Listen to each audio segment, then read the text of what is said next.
coming up right now, though, let's talk about police cuts. Once again, we've got the spending review from the Chancellor, Rachel Reeves, next week, and we've had an open letter to the Prime Minister, her boss, about that spending review from a load of senior police officers, including the head of the Metropolitan Police, Sir Mark Rowley, basically saying that if they do face cuts, they're going to face stark choices about which crimes they investigate and which they don't, because they simply won't have the money. But will that really make a difference? They're not investigating half the crimes that happen anyway, are they? Let's talk to David Shipley. He's a former prisoner himself and a writer and researcher on prison and justice issues. Good morning to you once again, David. Hi, Julia. Thanks for joining us. I mean, it's a very stark warning, and we know the Home Office bore a brunt of the, and the Justice Department, a brunt of the cuts under the austerity years under Cameron and Osborne. They're still kind of wrestling with that. But are we looking at more cuts, and would that make a difference given how few crimes properly get investigated and prosecuted now? Well, I think that's the key issue. You might be astonished to hear how few crimes result in a charge these days. Well, perhaps not. Yeah. So when they first started publishing the crime outcome statistics nationally about a decade ago, around 17% of crimes resulted in a charge, and now it's less than 6%. So I'm amazed it's as high as 6% overall. No, I'm serious, because in lots of things like bag thefts, burglaries, rapes and things, you're looking at 3%. Yeah. Yes, a lot of offences are much lower than that. And the issue, of course, is that not every charge results in a conviction. I think about 1% of crimes result in someone going to prison. So the police are already not really solving crime. Yeah.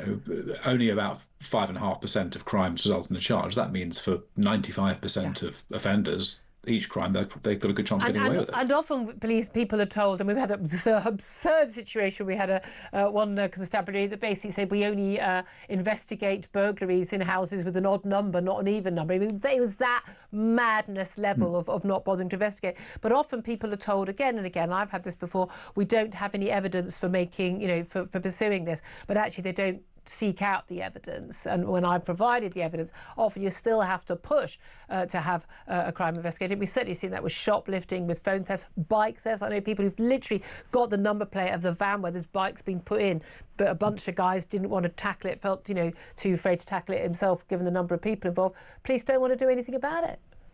It does seem like that, doesn't it? And I think maybe some of these crimes are a bit too much effort. It almost feels like, they're very quick to arrest people who tweet the wrong thing or publish the wrong thing. But this basic police work of finding thieves, even when the information's there about where something is, lots of people have their phones stolen, can see where it is on the tracking software. But the police won't do anything about it. And I think this is a real problem. Isn't that easy police work? That's the bit I don't get. That's easy police work. You would think so. I suppose that part of this is reflective of the same thing that Robert Jenrick was talking about last week with people fare jumping on the tube. Confronting potentially violent, potentially dangerous criminals, who are prepared to steal on the street is probably more risky than, for example, going around to the house of someone who's written an offensive tweet. But it is their job. I mean, look, you've been in prison. You know how many people are repeat offenders. People say, the reoffending rate after prison. Well, yeah, that's because these people have been caught for their 100th offence. They may have been prosecuted and convicted of maybe 5 or 10, but they've committed plenty more than that. The vast majority of these people are repeat offenders. They're habitual criminals. Yeah, absolutely. And a large proportion of crime is committed by a very small percentage of criminals. Why don't they just tackle those people and then put them away, and then they'll have fewer crimes to deal with? I mean, it doesn't seem to be brain surgery, this.